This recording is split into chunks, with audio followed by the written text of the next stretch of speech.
Hi, everyone. Thank you all so much for joining the U.S. Palestinian Community Network and the Anti-War Action Network for this vital conversation about U.S. empire, genocide, and our duty to resist. My name's Nadia, and I organize with the Twin Cities chapter of USPCN.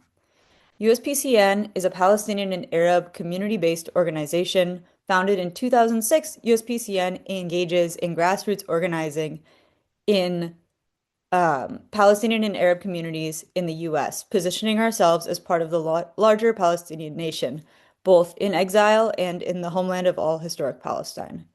In USPCN, we organize around our guiding principles. First is self-determination and freedom for the Palestinian people from the river to the sea in an independent, liberated state with Jerusalem as our capital. The second is the right for all Palestinian refugees and their descendants to return to the original homes and lands they were expelled from in historic Palestine in 1947, 1948, and again in 1967. And finally, the right of resistance against Zionist occupation and colonization of all Palestinian and Arab lands. In the past few years, USPCN has been on the front lines organizing against the Gaza genocide across the US in chapters across the country from coast to coast. We've led mobilizations that have brought out tens of thousands of people, carried out local and national campaigns targeting war profiteers and politicians who back genocide, and led the National March on the DNC, bringing together tens and thousands of people to the doorstep of the Democratic Party convention in Chicago. We know that the freedom of Palestinians and Arabs is incomplete without the liberation of all people that live with the violence of Western imperialism. We know all too well the devastation that these imperialist wars for oil bring to the people and devastation wrought by murderous sanctions. Palestinian and all people of conscience were horrified to watch as the U.S. unleashed yet another imperialist attack on the people of Venezuela. The U.S. murder of over 100 people in boats in the Caribbean and their attacks on Caracas are reprehensible, and the illegal kidnapping, of President Maduro and Celia Flores must be condemned in the strongest terms. We have a duty to fight for Venezuela and for the Bolivarian Revolution, just as they have fought for Palestinians for decades. We are honored to be here with Suzanne Adely of USPCN and the NLG, Meredith of AWAN, and Jesús Rodríguez-Espinoza to learn and further the struggle for freedom from Venezuela to Palestine. After our three presenters, we will have time for Q&A from the panelists, so please use the question feature on the Zoom webinar to pose questions to the presenter, and we will do our best to cover as many questions as possible. First, we'll hear from Suzanne Adely. Suzanne is the president of the National Lawyers Guild, a member of the Bureau of the International Association of Democratic Lawyers, and a member of USPCN. She is an anti-imperialist lawyer, labor, and grassroots organizer who has traveled to Venezuela multiple times in different capacities. She was a member of the steering committee of International People's Tribunal on U.S. imperialism, sanctions, blockades, and economic coercive measures, in which Venezuela was a special focus. Welcome, Suzanne. Thank you, Nadia. My internet tends to be a little bit unstable, so if I'm breaking up, just let me know and I can just turn my camera off. Okay. I just want to thank USPCN, AWAN, and others for organizing this event. As Nadia mentioned, I have traveled to Venezuela several times. And the first time actually was in 2006 as part of a delegation that was organized by the Chicago Consulate, in which I had the chance, this is before I became a lawyer, in which I had a chance to learn um, from local communities in Venezuela about the Bolivarian Revolution. In subsequent years, I've gone a couple of times as an election monitor, both for regional elections and the last presidential election. I've also gone as an advocate for the release of the former political prisoner Alex Saab, and in 2023 also organized a international delegation or fact-finding mission to look closely at the impact that economic sanctions were having on Venezuela economy, the impact it was having on its people, the impact it was having on its sovereignty and the Bolivarian process itself. And I think that what I've especially um, the way that the West has reported about the elections, what we learned through the fact-finding mission on sanctions, and also, what I learned kind of monitoring the case and prosecution of Alex Saab is that there's been a long-standing attempt at regime change in Venezuela and a very long sort of hybrid war to try to destroy the Bolivarian Revolution and destroy the achievements that the Venezuelan people have made in challenging, U.S. hegemony, in building, in being an example for the strength of being an example of a state that is able to protect its sovereignty in the face of empire. Um, I have done a lot of international work in the past sort of decade or two, and particularly in my capacity as a member of the National Lawyers Guild and the International Association of Democratic Lawyers, but also just as a labor organizer. But I do think that it is appropriate. I mean, it is correct to say that a lot of what my focus has been in the past 10 years or so has been, or even perhaps more so like 10 to like 5 to 10 years, has really been, my support for the Palestinian liberation movement, my support for Venezuela, and my support for Cuba.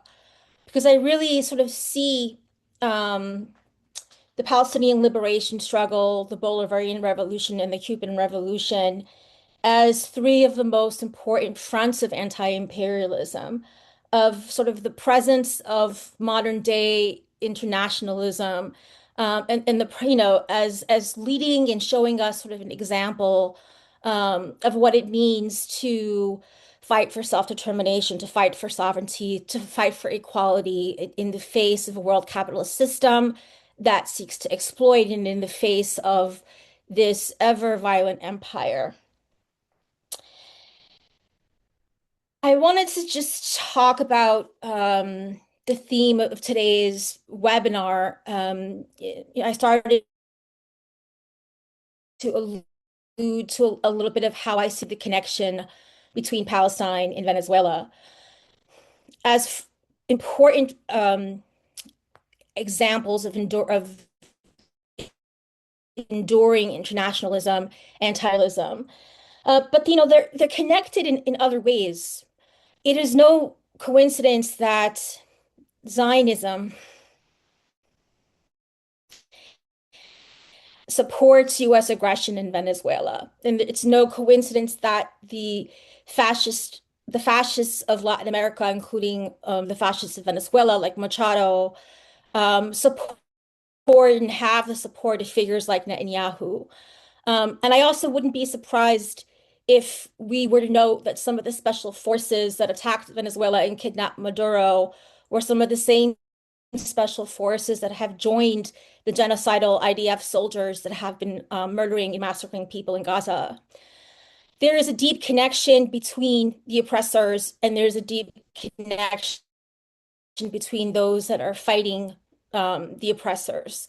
The forces of fascism are consolidated and continue to consolidate. And so that means that the forces of resistance also have to consolidate. I think it's also important to think about how blatant and brazen the violence that we've witnessed against Venezuela in the past couple of weeks has been. The kidnapping of Maduro and his wife, and the killing of over 100 people, and a blockade that's sort of meant to have the Venezuelan people suffer even more than they already have. as well as the threats that we see against Cuba and the ongoing blockade there. This violence is done with impunity, and it is almost to the point of becoming normalized. And I think that the level of impunity that the U.S. is having right now, and the level of almost normalization of that violence, is because, we have seen 2 years of utter sort of desecration of any sort of international legal order with the genocide in Gaza. And, we've seen decades of impunity of the Israeli state and of the United States in regards to the oppression and genocide, ongoing genocide that we see in Palestine. And so this is what we have to reject, and this is what we have to overcome. We need to stand up in solidarity with Venezuela as a front of anti-imperialism, because we cannot really have a future of liberation for Palestine unless we challenge U.S. imperialism. Israel is one of the clearest manifestations of U.S. imperialism in the world. Its existence is there in order to support U.S. imperialism in West Asia and the region and strategically around the world. The anti-imperialist fronts can't just be fought in one place. They have to be fought in multiple places. And this is something that we have to remember.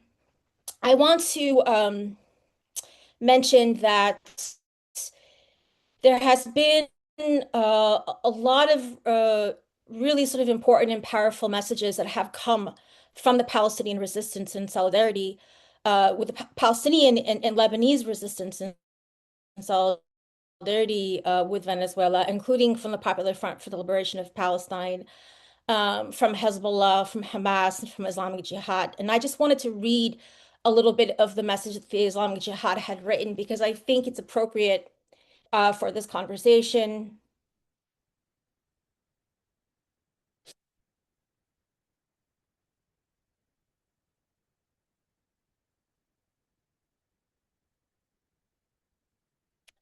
They said, "We condemn the vicious American aggression against the Republic of Venezuela and the attacks targeting its capital, Caracas, and its loyal people. These aggressive actions, which have escalated from naval blockade to direct military strikes, reveal intentions of hegemony, occupation, and forcible domination, and constitute a flagrant violation of international law and national sovereignty. They are also the extension of imperialist policies aimed at subjugating peoples and plundering their resources. Today's target is Venezuela.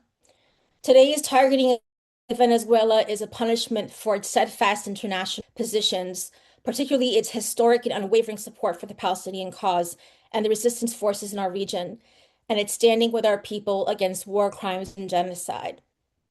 The Venezuelan people's struggle for freedom and sovereignty is part of our nation's own battle against hegemony and neocolonialism. Just also mention that just one line from the statement that Hamas put out, saying that the attack on Venezuela was an extension of the American actions, um, extension of American actions and assault on Palestine. U.S. interventions are driven by imperial ambition that have destabilized multiple countries around the world. The Popular Resistance Committees condemned the attack as global fascism and savagery and demonstrated the ugly face of successive U.S. administrations. So I just wanted to mention a little bit some of the statements that have come from the Palestinian resistance and the Lebanese resistance. And it's acknowledging also sort of the importance of Venezuela's role in the global anti-imperialist movement.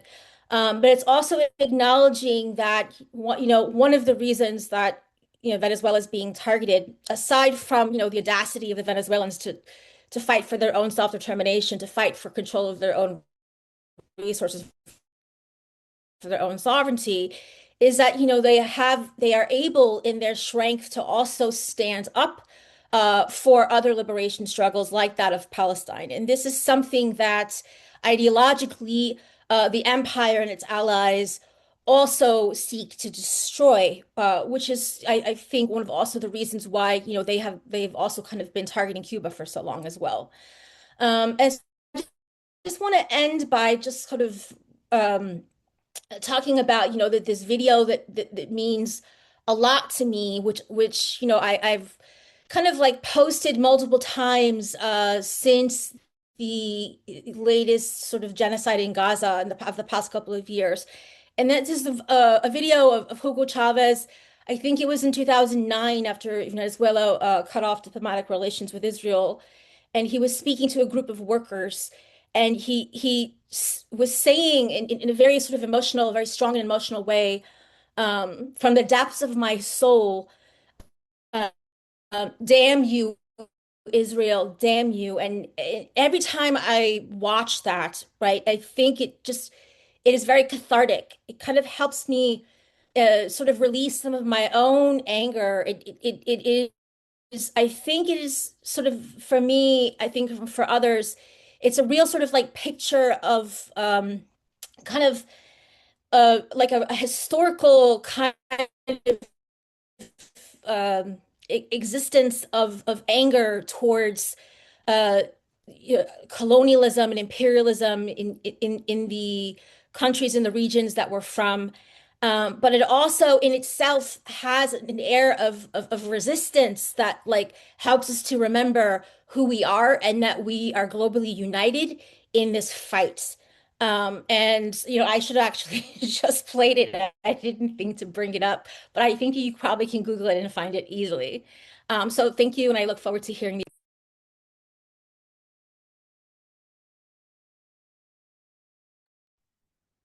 Thank you so much, Suzanne. That was excellent. Next, I'm honored to introduce Jesús Rodríguez-Espinoza. Jesús is the former Consul General of the Venezuela Consulate in Chicago, who was expelled from the U.S. in Trump's first term. Jesus is an expert analyst of international relations and Venezuelan politics, and is the founder of the renowned anti-imperialist news outlet Orinoco Tribune. Welcome, Jesus. Thank you for the invitation, Compass. Un abrazo to all our friends in Chicago and the Midwest of the U.S. I believe that many of you know what happened in Venezuela, but I'm going to try to recount it very briefly. On January 3rd, Saturday at 2 a.m., a little bit earlier than 2 a.m., the U.S. launched raids and military strikes against targets in Venezuela, especially in Caracas and places surrounding Caracas. After about 1 hour of military operations, they ended up kidnapping President Maduro and his wife, Celia Flores. Many of us were, of course, at the beginning in the shadows, not knowing exactly what happened. Right-wingers began to say that this was a coup d'etat. No one talks too much about that, but that happened. And a few hours later, the Venezuelan government came up and wrote the news about the kidnapping of President Maduro, and also about the reality that the U.S. was the one, launching these strikes against us. Since then, we have felt with this terrible sentiment of indignation, hatred, disgust. It's hard to describe, but it's a feeling that I associate with being violated. You feel deep inside that not only your country, but yourself, oneself, was violated by this U.S. incursion, and that's a terrible feeling. The good thing is that we have translated those terrible sentiments into unity. And I believe that that's extremely important, and that we have been showing that over the last 2 weeks with massive Chavista demonstrations and protests and mobilizations all over the country, showing our outrage against the U.S. military intervention and also demanding the return of President Maduro. It's important to say now that this is extremely connected and related to what happened in Gaza, not only because it's imperialist interconnections, but also because of the impunity that the US and Israel gained after that atrocity that is still running. I have to clarify. Um, mm, and but it's also connected with the growing criminalization of social movements in the US. Uh, and it will continue to grow unless we unite against colonialism, capitalism, US imperialism. And for that reason, solidarity is extremely important. And it's not an act, it's not only an act of friendship, it's an act of self-defense. So that's why solidarity is extremely important. And that's why Venezuela has been always super, especially, I mean, since Chavismo arrived in solidarity with the Palestinian movement and with all the just causes in West Asia. So that's what I wanted to say at the beginning.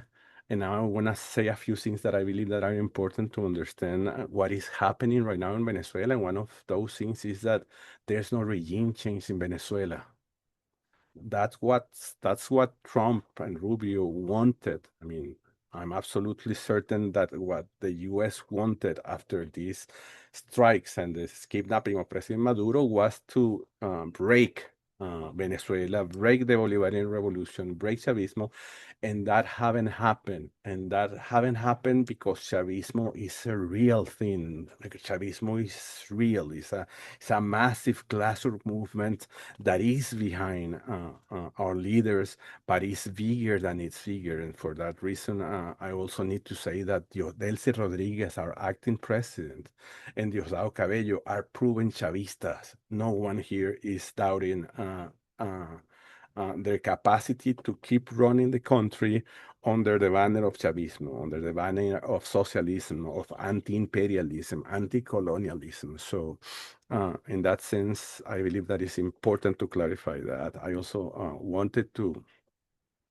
clarify that Trump, the White House, and all those guys around President Trump keep repeating lies and lies about what they have achieved in Venezuela. I believe that that is especially aimed at their MAGA base and maybe um, I mean, uninformed, U.S. public opinion.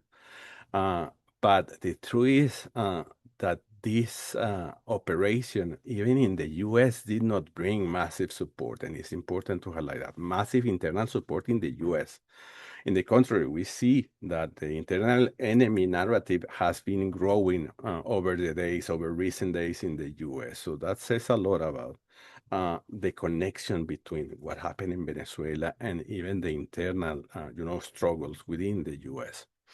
Uh, I also want to highlight that I believe that Venezuela will possibly be attacked again in the coming weeks or days. And I say that not because I'm happy if that happened. I'm really terrified that that happened again. Uh, uh, but I believe that eventually, despite all the narrative coming from the White House, they will crash with the strengths of Chavismo, and they will realize, and they will not be able to show the world that what they say that they are controlling the country, and eventually they will try to break us again. And we are prepared for that. And we just want you to know that we are prepared for that, and that we will resist, and we are ready to defend our country with all our strength. Uh, I believe that it's important that to clarify that President Maduro is not a dictator. And that's something that has been hanging over Chavistas, especially outside Venezuela, in Latin America, in the US and Europe over recent years, claiming that Maduro is a dictator, a violator of human rights, that he committed fraud. And that's a big lie. It's a tremendous twist and alteration of the reality that you see in Venezuela. And it's important to highlight that and to let the people understand that those are mainstream media narrative, US narrative that has, get into people's heads, and we need to do something to oppose that. And it's also important to say that President Maduro was kidnapped and as a sitting head of a state. and that he is protected by immunity that has been that is not only recognized internationally, but also by U.S. law. And also, it's important to clarify that a lot of people talk about Panama and what happened to Noriega, but Noriega was not sitting president of Panama when he was kidnapped by the U.S. in the 80s. So it's important to clarify that, and it's important to clarify that the U.S. recognized President Maduro for several years before 2019, when they began this stupid and crazy regime change operation with Juan Guaido and what has coming next. So these calls about Venezuela, Maduro committing fraud in the 2024 elections are lies, and it's important to highlight that Venezuelan opposition and the U.S. has been saying since Hugo Chavez took office that there was fraud in all the previous elections in Venezuela. So this is not the case, and I believe that actually what President Trump has been saying, you don't have to trust President Trump all the time, but sometimes he says a few truths, and he has been saying in recent days that Maria Corina Machado is not supported inside Venezuela, and that's a reality, and that says a lot about those claiming that there was fraud in the 2024 presidential elections here. You haven't seen a single soul in Venezuela, celebrating the kidnapping of President Maduro and the U.S. military attacks. So that says a lot about the reality inside Venezuela. I also ask, and I've been asking a lot of people in recent days not to trust mainstream media because they basically repeat what the White House says, and they deepen, U.S., White House narratives. And I understand that sometimes you need to read those mainstream media because you think that they are not alternatives, but they are alternatives. But if you do that, please do it knowing that like half of what they wrote are lies or, twisting reality stuff.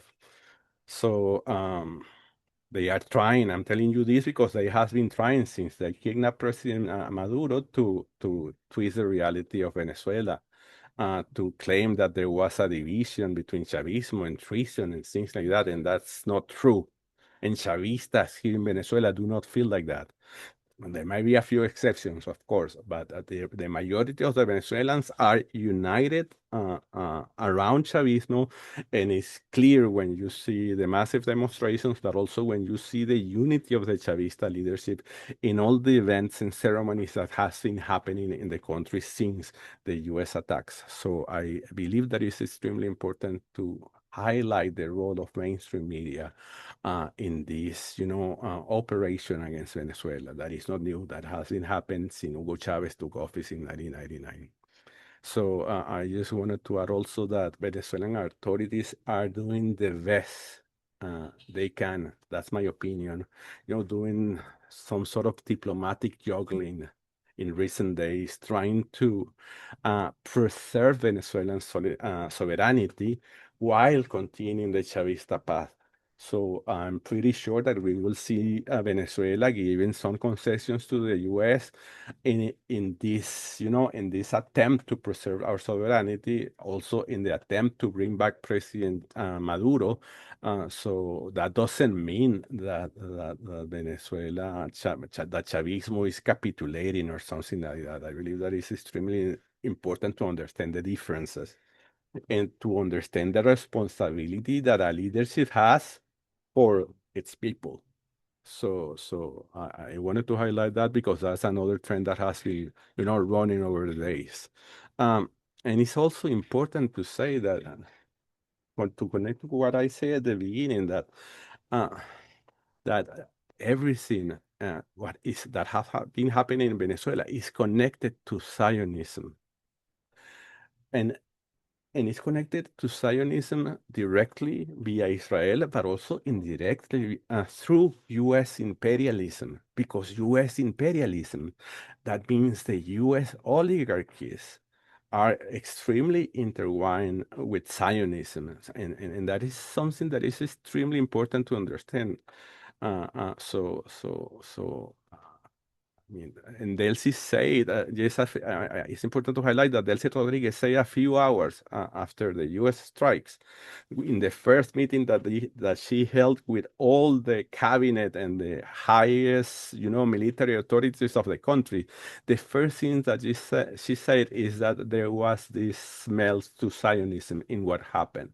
So she didn't elaborate about it, but I'm pretty sure that she might have some important information to that force her to say that. And also, it's important to notice that Netanyahu celebrated the U.S. strikes and the kidnapping of President Maduro just a few hours. Publicly celebrated. I mean, he makes statements regarding the U.S. Terrible operation. And also Maria Corina Machado, one of the far-right politicians of Venezuela that was awarded with this Nobel Peace Prize, has been unapologetic for years. Of Zionism.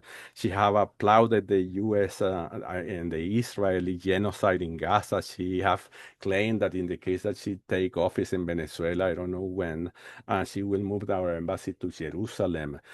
She have applauded zillion of Zionist atrocities over the years. And you just, I'm not inventing those things. You just have to go to her X account and look at what she has been posted over the years, and you will see what I'm telling you. And to finish, I just want to say that solidarity is extremely important. That we felt good, we felt overwhelmed when we see those demonstrations of solidarity in the U.S. Sorry, in the US, in Europe, in Asia, in African countries after these terrible US strikes. And that make us feel good, that make us feel more responsibility to continue with the Chavista project.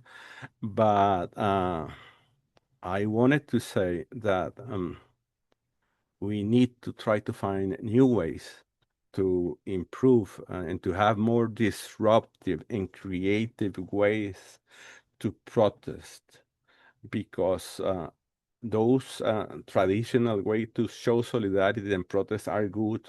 The same thing with sending letter to your politicians. Those are necessary things.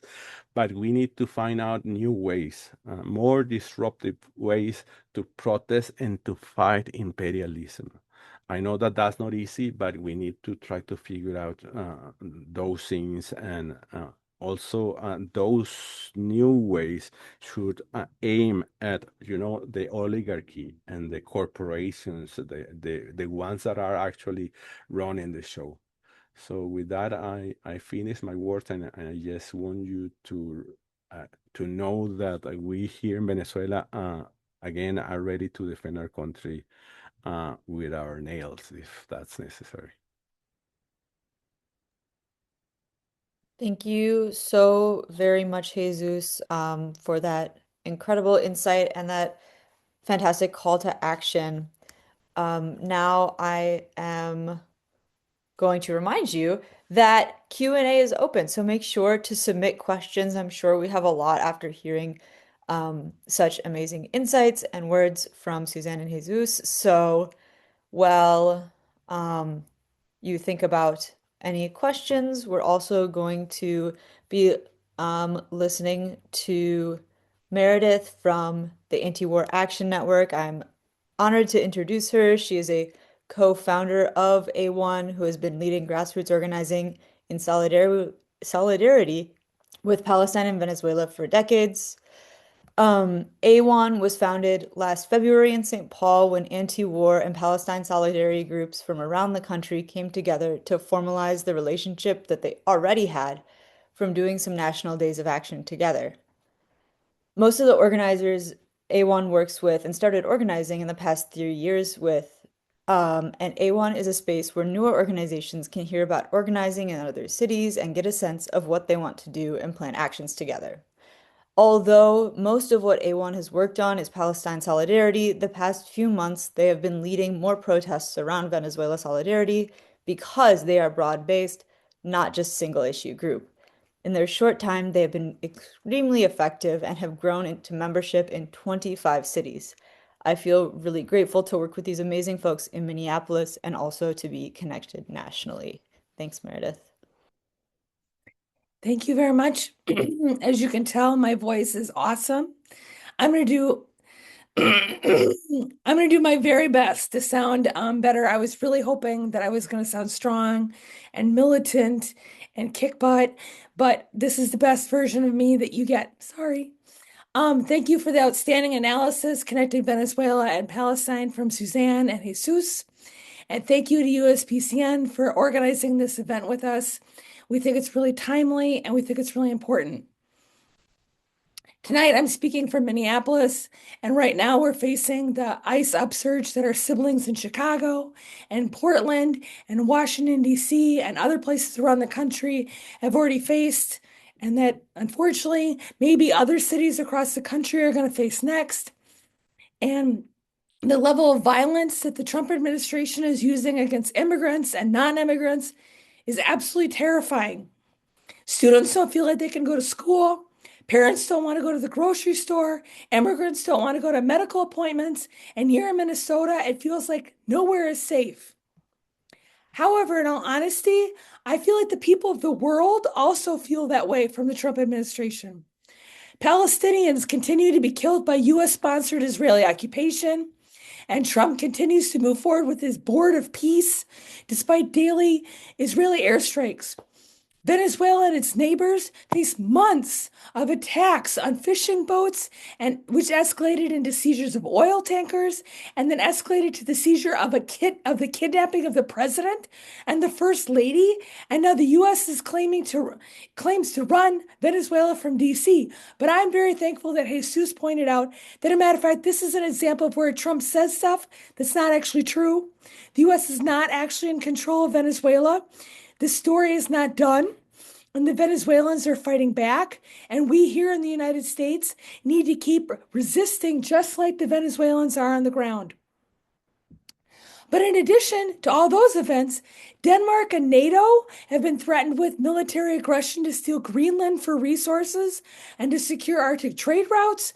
Once again, Trump is threatening regime change in Iran and is threatening to bomb again Iran to defend protesters as opposed to like first of all, assuming that Trump cares about protesters, which we know isn't true.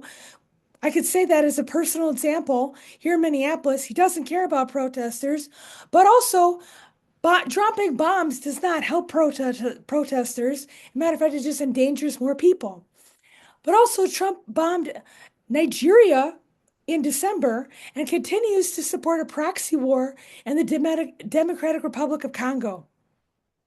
I think it is challenging to be an activist in the anti-war movement right now because Trump threatens a different country every new news cycle. Figuring out what to do seems like a challenge every day. The anti-war movement has made a political commitment to Palestine, and we've politicized one of the greatest groups of people since the war in Vietnam. And we need to keep that momentum going. So one of our tasks is to keep fighting to end U.S. aid to Israel and to fight for divestment from Israel. But Trump's increasing international attacks and threats are giving us an opportunity to take all these politicized people that we have been organizing since October 7th and develop them into becoming more consistent anti-imperialists. We have many people in the anti-war movement who have already learned an important lesson. They've learned that genocide is not a Democrat or Republican issue, rather an issue that both parties have blood on their hands for. So our next sort of task that we need to do is to use the situation in Venezuela to deepen the politics of our movement. We have people that believe what Palestinians say, but when it comes to Venezuela, think that the U.S. is intervening for democracy. Nope, not true. The US government lies in both situations, and we need to struggle with the activists that we work with so that they can see that the US always lies to justify US intervention. The first response shouldn't be to listen to the US, but to instead say why. What resources do these people have that my government wants? Why would my government lie about these people? What have they done that makes my government angry? And why should I be in solidarity with them? Those are the questions that we need to teach people to be asking instead. Second of all, I think we need to be ready in this period to organize emergency response protests. Trump very well could bomb Iran, and we need to be ready to respond to that. But we also need to be able to mobilize for Maduro's court dates in New York. As Jesus mentioned, the battle in Venezuela is not over because Trump is not won Venezuela, even though he talks like he has. And so therefore, he's very well going to have to potentially go and attack Venezuela again. So we need to be ready to defend Venezuela again. But also, we need to continue our work for Palestine. How can we do this? Well, protesting against ICE. We have to go to our jobs and earn money. And so it's important for us to understand that when we're protesting against Trump's plans for Gaza, we need to be talking about how essential it is for Palestinians, okay, to determine their own future. We need to be defending the right to self-determination. And then we need to be connecting that right to not only should Palestinians have the right to self-determination, but also Venezuelans. When responding to Trump's threats against Iran, we need to connect this to what's going on in Venezuela. Both countries have been targeted by US sanctions for decades because they dare to question the United States economically, diplomatically, and the US has been organizing regime changes or attempting to organize regime changes against both countries. And what Trump is doing is accelerating this process. But to be honest, they've been organized by both Democrats and Republicans for decades. We do not need to start a new committee for each new war. We do not need to organize 4 anti-war protests in 4 days either. What we need to do is see that these issues are connected, and we need to be raising the level of anti-imperialist awareness within our own communities so that people can see that there's a reason why Trump went after Venezuela and they're very quickly started going after Iran. Iran is more isolated right now because the US has isolated it from and made it more difficult for it to cooperate with Venezuela. Okay, the situation in Cuba is getting more dire because the United States is trying to isolate Cuba from its crucial trading partner of Venezuela. People need to understand that these things are related. And one of the reasons why they're related is that Trump represents a dying US empire.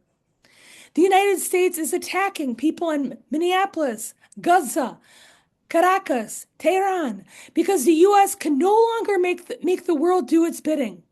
This is a time where the anti-war movement will not be contracting. We will need to keep growing because the United States is going to keep attacking. Our job is to organize as many people as possible to oppose the U.S. to oppose the U.S.'s use of its military to attack and threaten the people of the world.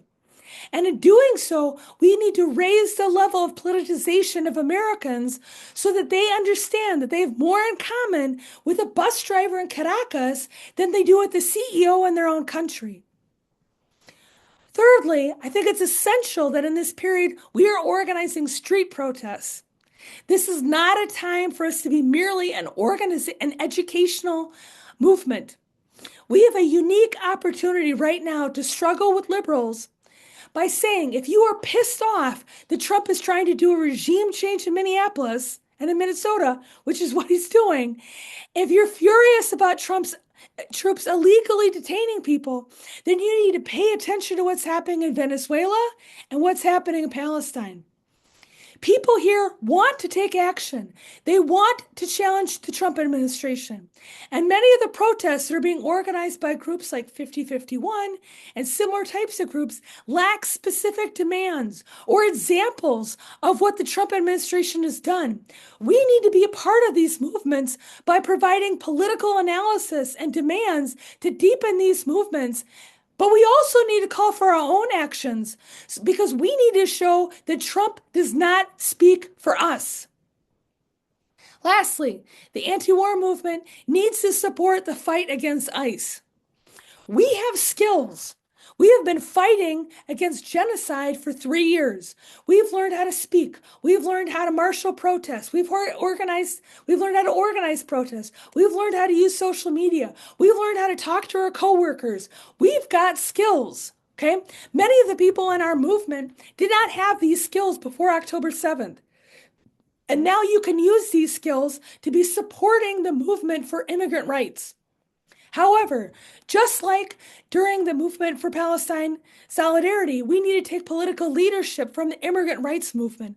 I'm not calling for the anti-war movement to supplant the immigrant rights movement. I'm saying that we have skills and we need to be adding our skills to the skills of the immigrant rights movements in our own communities, because these protests give us an opportunity to make connections between how ICE and the IDF train people and between the fact that the United States government has endless money for wars and occupation, whether those occupations are in Palestine or those occupations are in our own neighborhoods, but they never have money for healthcare or for education. I hope that you will use this information from tonight's webinar to deepen the connections that you are making between Palestine and Venezuela, and that you will continue to ready yourself for the increasing need for an organized anti-war movement. And I'm super sorry that my voice sounds screechy as hell. That is not the way I wanted to present myself today. I honestly think that ICE made me sick. Went to a lot of protests the week before, and I've been sick all week, so I'm just going to blame ICE. Thank you so much, USPCN, for this opportunity. I'm going to turn back over to Nadia. Yeah, when in doubt, blame ICE. So that's perfect. Thank you so much, Meredith, for that, and for pushing through with your voice. That was excellent. We're going to move into Q&A. So we've had a lot of really amazing questions pour in so far, and you can keep putting those questions in. And we're just going to try to get through as many as we can.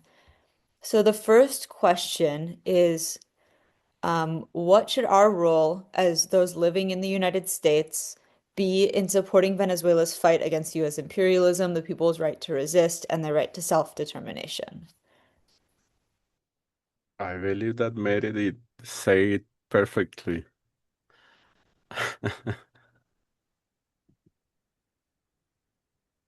But I don't know. I mean, I just can repeat what I say, about the importance of unifying and understanding the connection between all the struggles that are happening around the world and all the struggles that are happening inside the US. That is extremely important, and it's also extremely important, if you ask me, that we need to find more creative ways, more disruptive ways to protest, to unite, and to fight back, especially aiming, as I said, towards the oligarchy, which are the ones that are really running the show. We tend to believe that the ones in the White House or the Congress are the ones running the show, but the reality is that they are just puppets.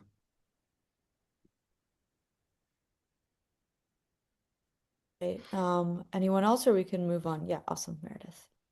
I can piggyback off that. I think one of the strategies that we've tried to use in the Anti-War Action Network is to make it as hard as possible for the government to be able to do the imperialism that it wants, to fund the imperialism that it wants. And so if you look at, for example, the activists that are in Denver and Dawa, they're trying to make it harder for Palantir to be able to do their organizing. In Minnesota, we've been trying to make it harder for the State Board of Investment to fund, for example, Israeli companies and weapons manufacturers. I think we have a lot of opportunities to be able to stop the fact that we are like financially paying for like these weapons that are being used against everywhere from Venezuela to Iran to Palestine, etc. Like we are literally bankrolling um, these imperialist acts of aggression. And so we have the opportunity to be able to do that. And I also agree with Jesus that we have an opportunity to be able to be creative about how we do it.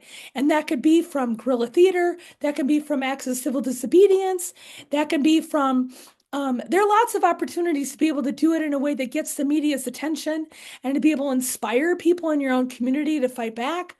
But I just think that one of our opportunities as people who live in the belly of the beast is to actually make it harder for the beast to actually operate. And we have the ability to rein in the money. And so I think that's one of the ways that we can do that. Yeah, I'll just add that I think that the movement of the past couple of years, I think, has opened up a lot of spaces. There's already kind of like active um, campaigns that are trying to build arms embargoes, whether they're local or they're global, right? With port workers in Europe, for example, or like the Oakland campaign. And that has kind of developed around trying to stop the arms trade going to Israel, but I think it's a space in which we can then also kind of like bring in Venezuela. And it's similarly like there's been kind of a bit of an explosion of support in the labor movement in the United States for Gaza, which is another space in which I think we need to also say, okay, now it's time to step up for Venezuela.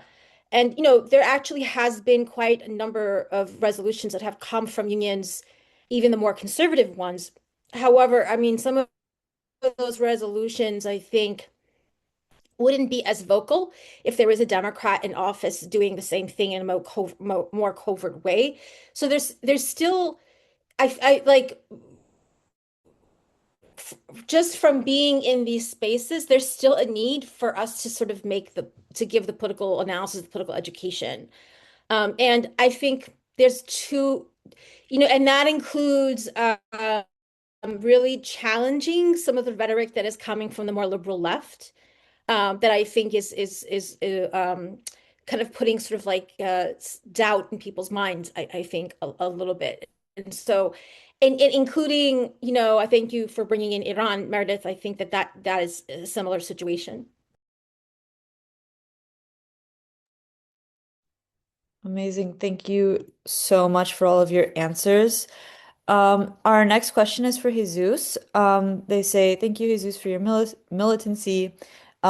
Concessions are normal in negotiation. My question is, will Venezuela be able to continue to conduct business with China, Cuba, and Russia?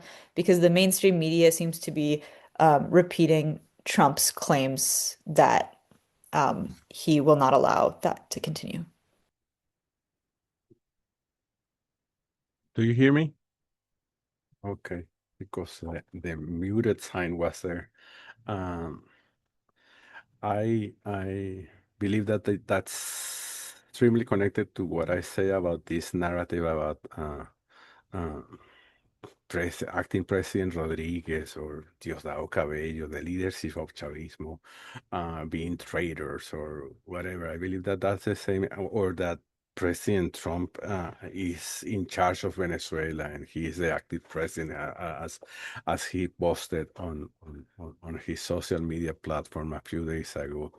I mean, the truth is that, again, that we are in control of Venezuela, and actually acting President Rodriguez has been saying in recent days several times that Venezuela has always said that it is open to have respectful and balanced, trade, oil relations with the U.S., but we won't abandon our international partners. And she has explicitly named Russia and China.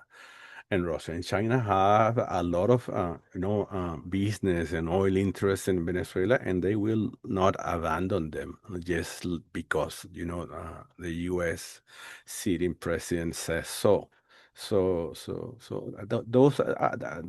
things are part of the narrative. I believe that those are some of those things that I say that we will crash with the U.S. eventually for, because we never are going to abandon our relationship with China or Russia that actually have helped us survive all these years of U.S. sanctions and blockades against Venezuela.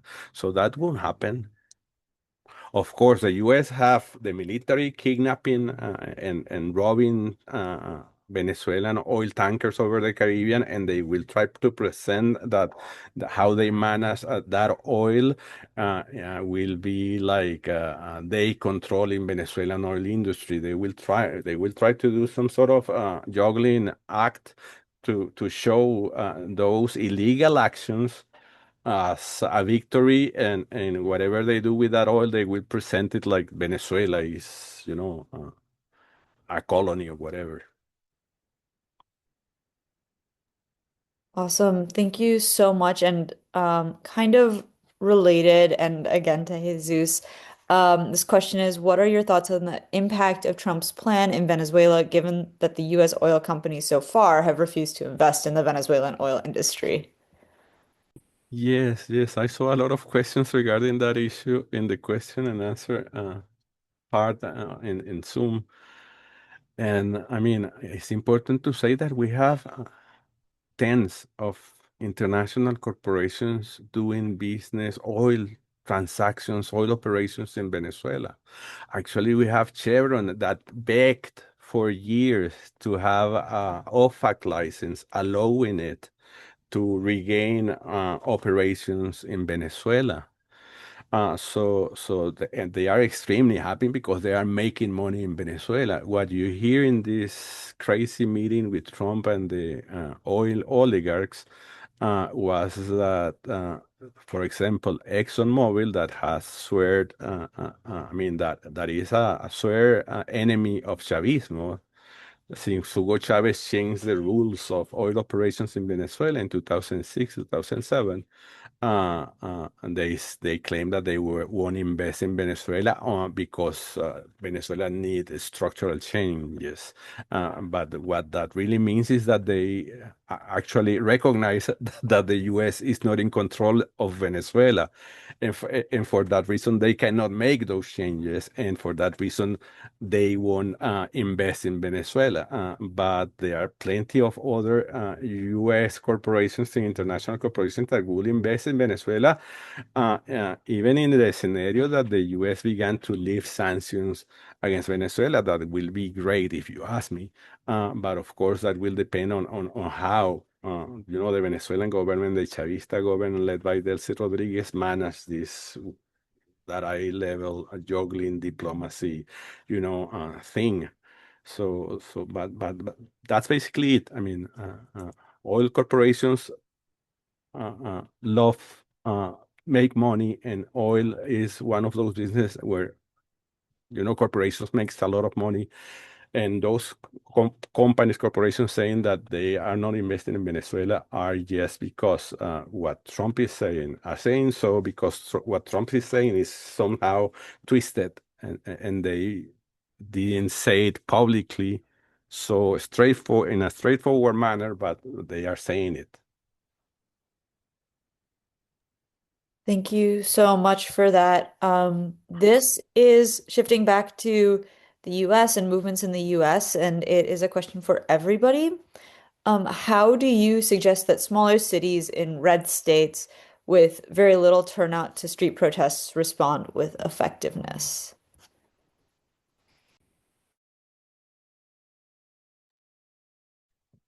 I can start on that one. I mean, I think that the deficit to the person asking the question is that most of us aren't from red states, but we do have a lot of red states that are a part of the Anti-War Action Network. And I can honestly say that the people that I work with are badasses. Like, for example, the people that I work with in Florida, like, are repeatedly, like, are literally not only fighting for Palestine, but fighting for the space to protest for Palestine. Like, that's a part of their struggle because, like, the Republican-led government like is actively trying to shrink the space for dissent. And so really they have to defend the right to protest as well as protest. I think it's important to sort of figure out what you can do and then expand from that space as you get numbers. And that could be like you're starting with a bannering, and you're starting with a contingent in somebody else's action and then building up from there. But I think what's important is that you need to sort of figure out what you can do and then build this, push the boundaries from there. And what's going to be possible in one city isn't necessarily going to be what's possible in another city. And I think that's even true in blue states.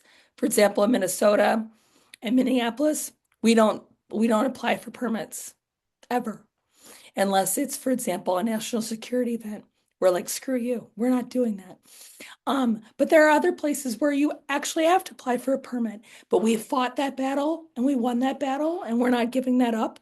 And so part of it's about sort of like, being able to negotiate that and sort of fight that and sort of see what you're willing to, what you can accomplish. And like, part of it's that when you're starting something new, you have to be able to sort of begin. And so when we leave Minneapolis, when we go protest in suburbs, it's like we have to start all over again. Like we don't have that, we haven't claimed that space in the same way. And like we get threatened with arrest for doing things that would be totally legal doing in Minneapolis. But like in Maple Grove, people freak the heck out.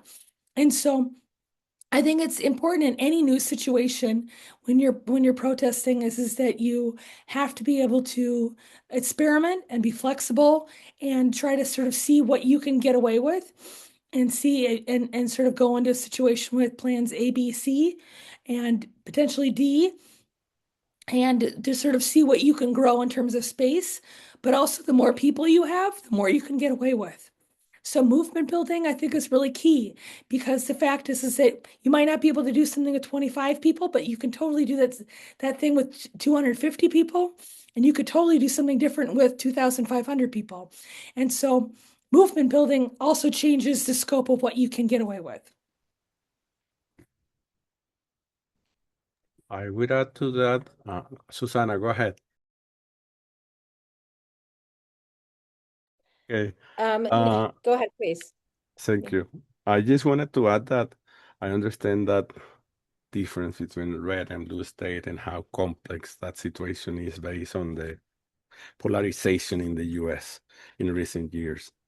But that brings me to what Meredith says earlier about the importance of, political training, political formation, and to, let the people protesting in the US that we are not fighting Trump or we're not fighting Biden, that we are fighting imperialism. And that requires, of course, a lot of political debate. I forgot also to say, I just wanted to mention that Venezuela launched a few days ago this campaign called "Bring Them Back," in reference to President Maduro and President Cilia Flores. And I believe that that's also another important thing that we might, coordinate with Compass in the U.S. to try to push because we are not going to resign to the idea of bringing back President Maduro and Cilia Flores home. So that's it.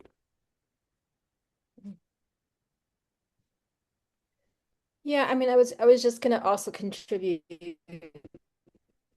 something similar.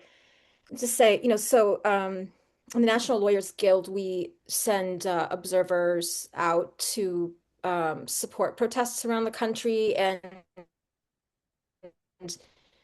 also support protest defense. And we're getting calls from people in red states all the time that don't necessarily have chapters. And so there's a growing movement. And even I've been myself in protests in Arkansas, South Carolina, places that people don't necessarily expect it, right? But I think we also, need to build the kind of broader structures to support them. And I think that includes kind of, you know, um, materials, toolkits. Like it's something very basic, but just kind of, people have a lot that they have to think about when they're mobilizing in places with such, where there might be more overt racism and, and they're more vulnerable to sort of like policing and enforcement. Um, so if we can contribute as like national co, here's articles that you can use, here's communications that you can use, and also kind of offer tools to sort of think about the connections because they might be mobilizing around Gaza or they might be both mobilizing around ICE. But then I think it's a really good opportunity to sort of like build a connection to imperialism. And I think both of you were saying, there's a lot of opposition in the country right now to what Trump has done in Venezuela because in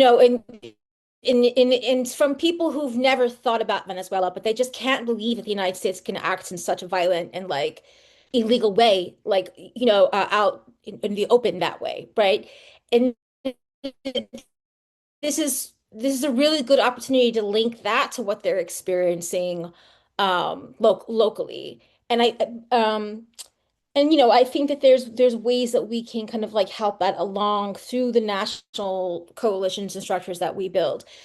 We have formalized in New York, where I'm based, something called the No War in Venezuela Coalition, and we are planning for the February 6th mobilization, and particularly within the labor movement. We're having hopefully like a global labor call, a webinar, and then on the day in which we're calling for mobilization, and this is also what we do usually on May Day, what we've done for May Day calls in regards to solidarity with Gaza, is that we offer workers and students like a variety of different actions that they can take because everybody has their own vulnerabilities. Not everybody can strike, not everybody can afford to get arrested and do direct action, but some can.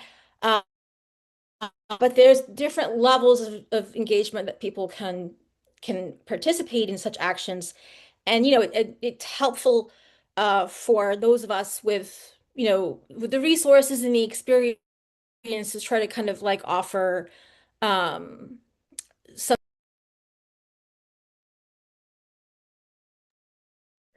Let Thank me you. add something Yeah. that just came to my mind. It's extremely important while listening to Meredith and Suzanne. I realized that it's extremely also important communication. I mean, we can say a lot of stuff and we can have a lot of tools, but if people do not know that those things are there, and I always complain, I run Orinoco Tribune, which is a platform based in Venezuela. I always complain that people believe that we live out of the air, that we don't have enough support from our readers and things like that. But while I listened to you, I began to realize that that's a phenomenon that is not only affecting us. I don't see real good grassroots news outlet in the U.S. And I believe that we need also to think about that. You know what I mean? I mean, I know that there are plenty of platforms who work, so a few websites that do the work, but a militant grassroots media project, they are not too many, and I believe that we need also to think about how to improve that, especially inside the U.S. I just wanted to add that. Yeah, absolutely. Thank you so much. I have another question for Jesus. Can you speak to what the other countries of Latin America are doing in this moment? In the mainstream media, they have amplified some of the right-wing leaders celebrating the bombing of Caracas and kidnapping of Maduro. What role are other Latin American countries playing now to support Venezuelan sovereignty? Yes, the last part of the question is interesting because it's true. I mean, there's a lot of people uh, dropping videos, fake videos about Venezuelans celebrating the kidnapping of Maduro or the U.S. invasion, but the reality is that that haven't happened in Venezuela. You have a few crazy right-wingers Venezuelans in Miami or Santiago de Chile or Madrid that actually went out and celebrated what happened, but those are the worst of our right-wingers that live there. So they are a tiny minority of Venezuela. I'm not saying that they are not people, that might be people in Venezuela also celebrating that, because we have also right wingers living here. They exist, but none of them went out to celebrate what happened. And now going back to the previous questions, which was related to Latin America, I just want to say that a few hours ago, President Trump just wrote something about the disruption in the air traffic in Mexico, Central America, South America, and the Caribbean. He said he did it again, and he did that against Venezuela a few weeks ago before the attacks. So when I read that, that raised alarms in my head, because that make me believe that they might be thinking in launching operations against Mexico. So, and actually, President Trump has been saying that for several months already. I mean, he has been particularly naming Cuba, Colombia, and Mexico, and he has been named them in several occasions, and that's something that is, creating tension, and people are worried in those countries because they saw what is happening in Venezuela. So I mean, what the U.S. did against Venezuela is something that is breaking all the rules, and that might affect not only Latin American countries in the future, but might affect countries around the world. The fact that a country like the U.S. feels entitled to invade, bomb a country with a fake excuse of drug trafficking, whatever, and then kidnap the president is something that creates a lot of tension, even among countries that might be sympathetic or submissive to the U.S. And what I think about what those governments has been saying, about what happened in Venezuela, the countries that I respect the most, if you ask me personally, are Colombia, Brazil, and Mexico, and of course Cuba is the most important one, in Nicaragua, because they are our historical allies. But talking about regular, Latin American governments, those are the ones that I respect the most. I have my criticism about what Lula does, or what Petro does, or what Sheinbaum does in Mexico, but it is extremely better to have them there than to have Peña Nieto in Mexico back again, or to have Ivan Duque in Colombia, or to have Bolsonaro back in Brazil. So I'm happy that at least we have countries with a little bit of dignity to criticize what the U.S. has been doing against Venezuela.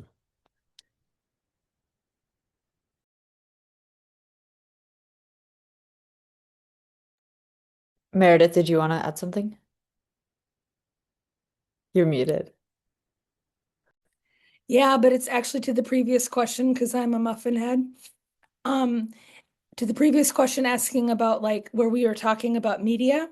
I'm going to put this so that the person who's running the scene behind here could put it in the chat. I just wanted to give a shout out for Fight Back Radio. Fight Back Radio recently did an interview with one of the people from AWAN who went to Venezuela last month, and I think does a great job of getting people to give their political analysis, but particularly by interviewing activists. And so there you go. I'm gonna throw that out there. Awesome. Thank you so much. All right, next question. All right, this is for everybody. What is the best way, or some of the best ways, to connect to the anti-war and anti-intervention movements in different cities across the US?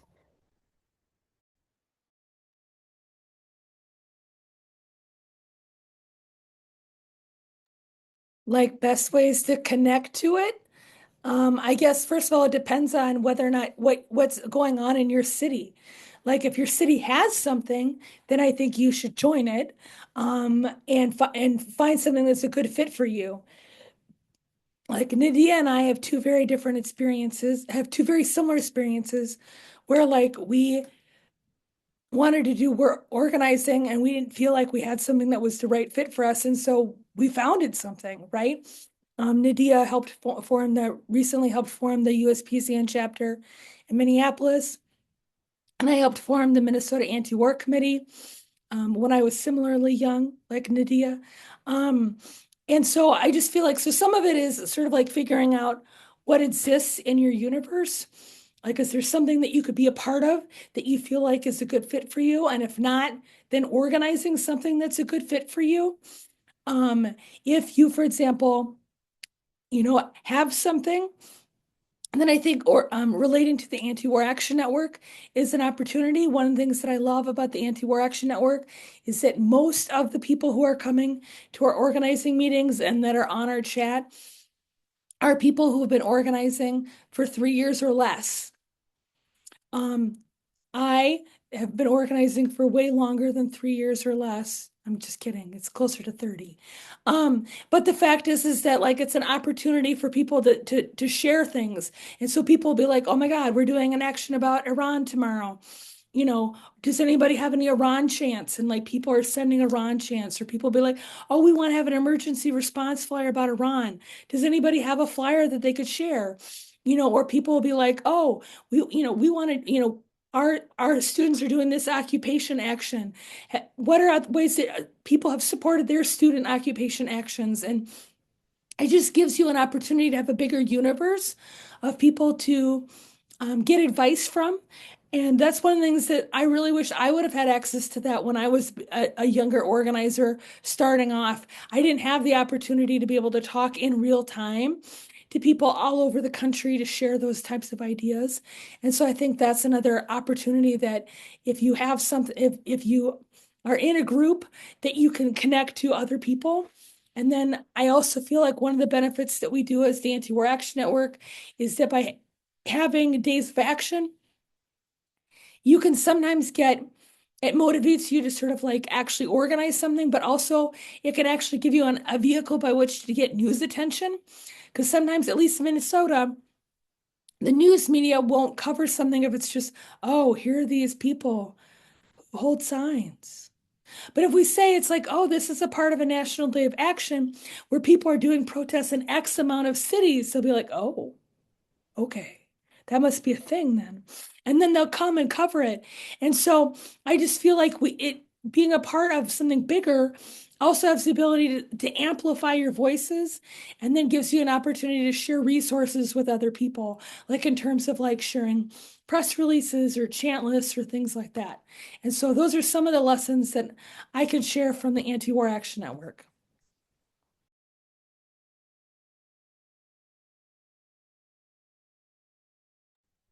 Thank you. Yeah, I think next question.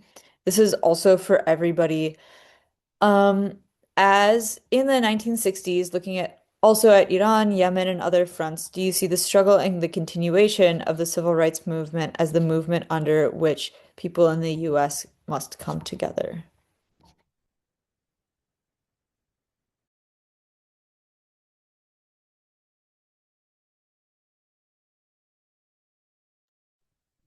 Go ahead, Meredith.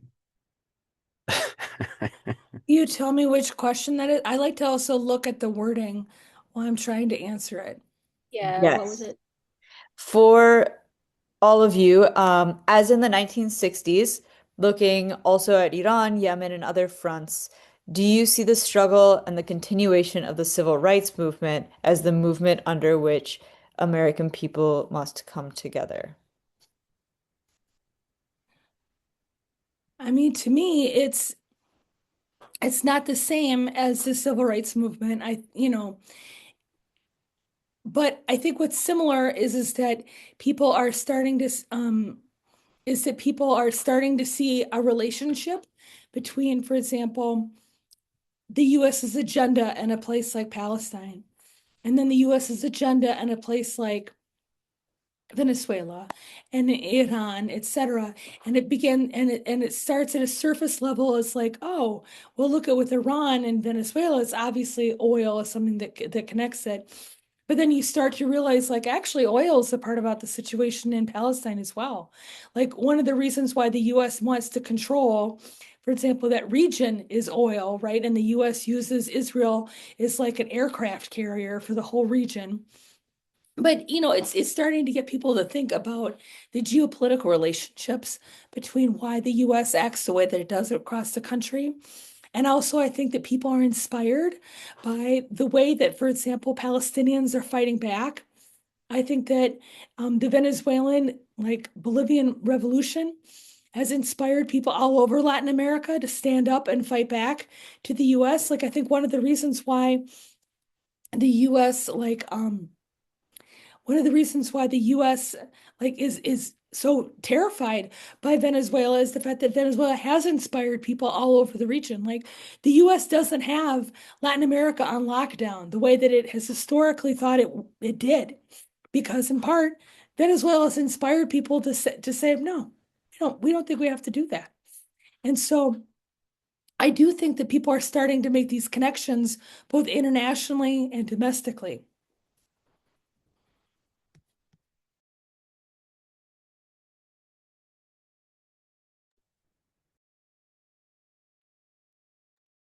Uh, I can try to weigh in on this too. If you, um, I think, I think that and then it might be that there's two questions that were Yeah, I can mixed up, amend it. which Sorry. somebody is saying in the chat. Yeah, but that's okay. I mean, I think, we get the gist of it. So, like, if you want to amend it, that's fine. But I mean, I think mentioning the civil rights movement, I think maybe, when we think of it, we're also thinking of, we're not just thinking about like civil rights laws that have passed. We're also thinking about like movements for self-determination in that have happened in the United States. I'm assuming like the Black Power movement, the indigenous movements, like and how those movements also were able to really sort of like connect to colonialism around the world, to anti-imperialist fights around the world, against the war in Vietnam, in solidarity with Algeria early on, in solidarity with Palestine, like, Puerto Rican liberation struggle. A lot of those power movements of the 60s and 70s that were in the United States that had a connection to the civil rights, to the more formal civil rights movement, right? They had this broad connection. I think it also was a different time in the world where there was a stronger international solidarity and exchange of like revolutionary fronts around the world. And there was a counter-revolution that really helped to diminish that, right? And that counter-revolution included US imperialist wars, like containment of communist socialist ideas. And it included COINTELPRO in the United States. And you know what? Both of those parts of the counter-revolution still exist, and they exist in every institution that we're part of, academia, law, like, military. But I think that, we still need to make those connections, because I think if people really do look closely, even now in 2025, 26, like periods of heightened kind of imperialist violence always correlate with heightened surveillance and violence here, right? In the imperialist core. But I've also learned kind of as an organizer that like we can't just write an article or write a post or like even do a video and then like that is a lived experience. That's a lived experience, and that's like something that people begin like ourselves like really kind of understand through being in struggle with each other, right? And so I think that like for all of us, we have to remember that we have to be part of organizations, like Mirth said, like, we have to be part of organizations, we have to be part of collectives, we have to be part of struggle. Um, it doesn't, it doesn't help us to sort of like, just sit and write and just sort of like speak on our soapboxes about like what we think we know about the connections. Like, we have to figure out how to kind of incorporate it into kind of, the day-to-day struggles that we do. So but like, I think just like the movement against Gaza, when when people, we really need to connect what people have learned in the past 2 years fighting for Gaza to Venezuela a little bit more. Like, we've seen a lot of people, especially young people in the United States, including like young, like children of immigrants who've come from formerly colonized countries, whether Nicaragua or Ireland, and like they're looking at the violence that took place in Gaza, and they're kind of remembering and experiencing, I think, thinking that they're experiencing what their own histories were, right? And they were able to sort of visualize really what we mean when we say imperialism, when we say state violence. And I think that really helped to sort of like galvanize a movement. And then I think we need to like, keep making that connection to, yes, what we learned, like the spaces in our minds that have opened up because of what we were witnessing around Gaza. We need to keep those open and think about like what we're witnessing around Venezuela, right? And to think about like what propaganda is being fed us, and similarly, and I'm not saying it's easy because like we've also kind of tried to have like critical perspectives around Syria and Iran, and it's not easy, but I think it's possible when we are engaged in struggle with each other. Awesome. Thank you so much. I'm going to ask our last question. This one is for Jesus. As we end, what is one concrete action that everyone on this call can take to stand in solidarity with the people of Venezuela now? Support the Bring Them Back campaign that I just mentioned is an important one.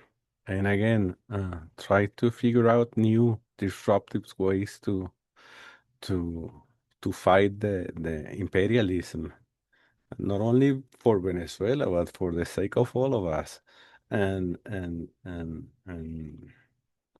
being creative. I hear a friend of past that lives in Canada talking that the boycott, divest, sanction strategy might be used also to defend Venezuela, for example. And that makes sense, and that also aims at the money makers, the oligarchy. So those things are real things. Of course, we love to see people supporting Venezuela in New York or in Chicago or in Los Angeles, San Francisco, and that's important. But we need to diversify our options, I believe. Thank you so much, all three of you, Jesus, Meredith, and Suzanne. I learned a lot, and I'm sure everyone else did too. Um, Before we go, I'm gonna do a shameless plug of some USPCN campaigns and how you can support and follow us. Um, so the first thing that USPCN has been doing a lot of work on with our comrades in other organizations has been divesting from Israel bonds. Uh, right now in Chicago and the Bay Area, there is a big struggle to be divesting from those bonds. And thanks to the hard work of the Anti-War Committee and other partner orgs in Minneapolis, Minnesota recently divested almost all of their Israel bonds. So that's a big win, especially from a Zionist like Tim Walz. So um, that was some good news last year, I guess now it was. Um, in addition, we have a Boycott Sadaf campaign, which is also partnered with like Denver's No Appetite for Apartheid campaign. Sadaf is an Iranian brand that partners a lot with Israel and has supported the IDF in the past. It's founded a lot of, yeah, boo. It's at a lot of like Arab grocery stores. And we are doing a campaign to boycott Sadaf. As an Arab-led organization, we feel as if that is an important role that we can take in combating Zionism within our own communities. Denver is doing, or was it? Yeah, Detroit is doing a campaign against Palantir. I get my D cities mixed up apparently. As we know that Palantir is doing a lot of work surveilling Palestinians, but also is instrumental in the ICE occupation of our cities. And they're doing some really great work combating Palantir facilities there. And finally, we do a lot of work for political prisoners in Palestine and in the United States that are being imprisoned because of their work for the Palestinian Liberation Movement and creating connections between all political prisoners, including President Maduro and his wife. So you can follow all of our work on Instagram or X it's at USPCN. Super straightforward. And yeah, thank everyone so much for being here.